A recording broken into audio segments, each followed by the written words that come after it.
Hello. हा ताई नमस्कार. श्री स्वामी स्वामी समर्थ. समर्थ बोलत आहे.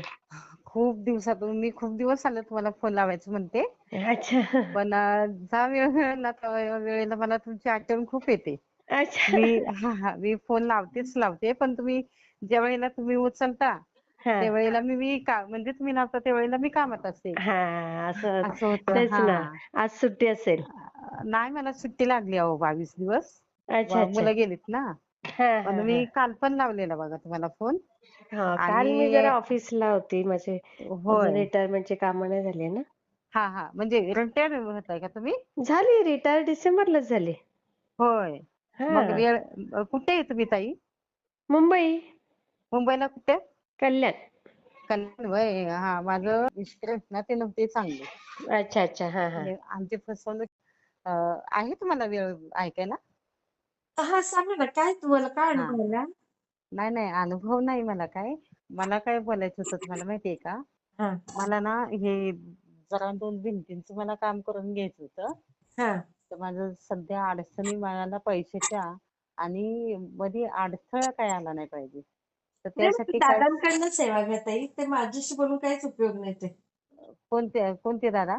कोणते पण दादा जे आपल्याकडे सेवा देतात ते. प्रदीप दादा का?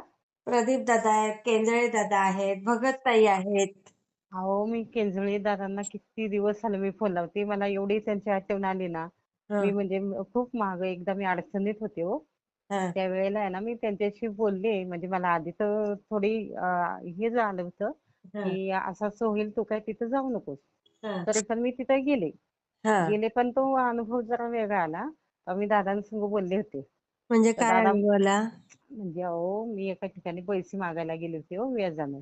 अच्छा, अच्छा. हं, तर तिथं म्हणे की मुलगी आल्यावर देणार पैसे. हं, पण मला आधी तर वाटत होतं की नाही जायचं म्हणून तिथं. नको ते हं. पैसे ह्यावेळेस म्हणून. कारण मी नेहमी घ्यायचे ना तिथून. बरं, बरं. हां. हं, मग ते मी दादांसोबत बोलले होते. हं. खरंच ते दादा आहेत ना भावासारखे माझ्या आज ताब्यात पाठीशी आहेत. आणि त्यावेळेला मी स्वामींचं प्रकट दिन होता त्यावेळी मी सेवा पण बघा केली नाही. बरं, बरं. हं, मग मी आता काय करते माहितीये का स्वामींची आहे ना मी सेवा करतच असते. हं. मी स्वामींची मूर्ती आहे. स्वामींना मी वस्त्र मी स्वतः शिवते. अरे वाह! सगळं काही आणि आता काय झालं माहितीये का? हं. जी व्यक्ती बोलली होती ना त्या व्यक्तीचं लग्न पण झालं. म्हणजे नात्यातलंच आहे पण तरी पण झालं.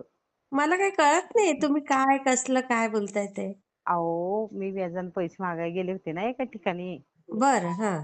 तिथं म्हणजे म्हणाले की मुलीला येऊ द्या म्हणजे पैसे देतो असं. तो माणूस आ- बोलला. हां. तर हं. मग मी म्हणाले की मी कशाला ना तिला लावू. म्हणाले म्हणजे पैसे तर तुमच्या माझे मुलीला पाठवा असं म्हणत होते. तर मी म्हणाले ओह! ऐका की मी आणि जवळच आहेत नात्यातनं पण आहेत.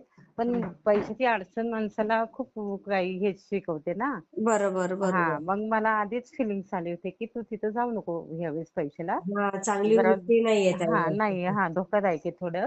हां, पण त्यावेळेला मी गेले आणि मग मी ते पान बिन फाडून दिलं आणि मी म्हणाले की अशी जर वेळ आली ना माझ्यावर हां. तर आम्ही दोघी म्हणाले की विष खाऊन मरू. बरोबर आहे. आणि आज ताब्यात म्हणाले मी जे काही केले ना ते माझ्या एकटीच्या जीवावर केले. हो, द्यायचे इमानदारीने. द्यायचे असतील तर द्या नसेल तर मग मी ते पान बघा फाडून आहे ना तिथंच हं. मी फेकून दिलं आणि मी आले. त्यांच्या आले समोरच. आणि मला वाटतं आता बघा अडीच अडीच वर्ष झाले असतील हां, त्याला. मग हां, त्यावेळेला मी दादांना फोन लावला. हां, दादा केंद्र दादा. हां, मग मी त्यांच्याशी बोलले म्हणाले दादा असं असं अहो झालं आणि मला आधी म्हणाले फिलिंग्स आले होते की हां, तू जाऊ नको तिथं म्हणून तर मला म्हणाले तू काय गेलीस ना तिथं हां, हां, तू हां, जायचं नव्हतंच ना. तर म्हणाले हां, पण मी गेले दादा असं असं झालं पण काय झालं माहितीये का हां, त्या आता माणसाचं आहे ना लग्न बघा गेल्या महिन्यातच झालं. मी स्वामींना म्हणाले की त्याचं आहे ना होऊन जाऊ देत लवकरात लवकर म्हणजे हां. टेन्शन आहे.